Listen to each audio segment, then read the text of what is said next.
Today I want to share with you a couple of things about a Buka.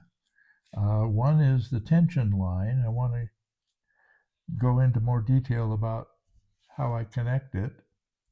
And I want to show you what I did with this Buka when I converted it from a 3-point bridle to a 4-point bridle and why I did it. So we'll start with the leading edge tension line. Now in a Buka, in order to fly it so that it flies well, the leading edge spar has to be bent, has to have a curve in it. And the conditions of wind determine how much of that bend is going to be best. So you need to be able to adjust the bend. And once you do adjust it to where you want it to remain there until you decide to change it. So what I do is I tie a loop in a piece of line like this, and then I tie it to one end of the leading edge spar, which is right here where I tied it.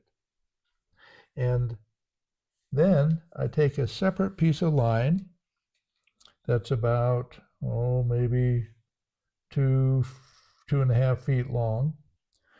I tie one end to the opposite end of the leading edge spar to where I tied the loop. I feed the other end of the line through the loop and back on itself. And I tie a taut line hitch knot right here. And that knot allows me to adjust this bend and have it stay the way I adjusted it. So I just tighten that like this and it stays.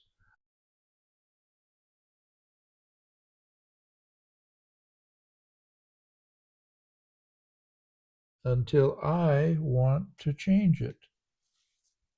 There. So this taut line hitch is a very valuable knot to know, and so is a lark's head knot, also a knot that can be locked and unlocked, just like this one. So those two knots are very, very useful in kite making. Now, when I originally made this kite, I attached the two upper bridle points here and here, about 1.5 inches on either side of the spine. And then the lower bridle I connected to the center where all of the spars cross. Now, I decided that after flying the kite, and even though the spine is 10 inches long in this kite, and the leading edge spar is 15 inches long. When I made this kite, I used 0.05 inch diameter carbon fiber rods for all of the spars. They're quite flexible. I wanted this kite to fly in moderately light wind, so that's why I chose those spars for this size kite. But when I flew it, I felt that the spine below where the bridle is connected, below the center, was flexing too much, and that flexing was influencing the kite in such a way that it wasn't really beneficial. Now, it could have been my imagination for sure, but I decided to test it, and this is how I did it. I changed the bridle. I went from a 3-point bridle, which was connected right here. You can see where I cut it.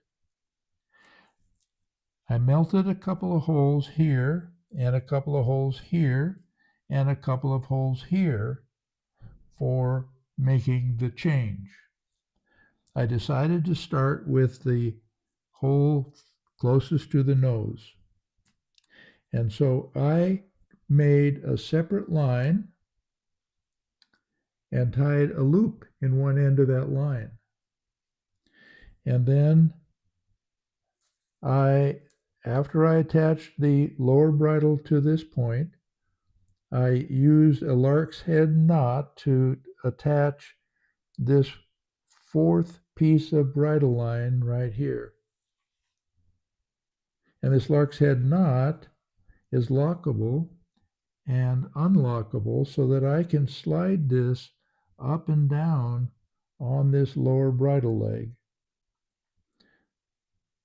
The other end of this separate piece of line, which was started out about 14 inches, but after I tied the loop, it's probably about 10, and what I really needed was about 6.5, it turns out. So, relatively short piece of line. And once I lark's headed it onto this lower bridle, I tied it to through these holes onto the spine near the tail. Now, when I adjust this kite to fly, I want this leg right here, that's the original lower bridle line that's now connected to this point. I want that and this line to both be taut when I fly the kite. So I adjust the location of this connection so that it will make both lines taut when the kite is in an angle where by holding it by the toe point here, the leading edge of the kite is about 1.5 inches or so above the tabletop when the tail of the kite is on the tabletop. So I adjust the toe point and I adjust this lower brand new bridle leg so that I have all the conditions. These two are tight and the angle here is correct. Then I lock the lark's head knots on both of these, and I'm ready to test fly the kite. Now I do this pre-tuning arrangement so that I don't have to start from scratch when I'm out attempting to fly. I can just make small adjustments from here, and I know from experience that the kite should fly pretty well. And hopefully by having this extra leg of the bridle holding the lower part of the spine really tight, the kite's performance hopefully will be improved.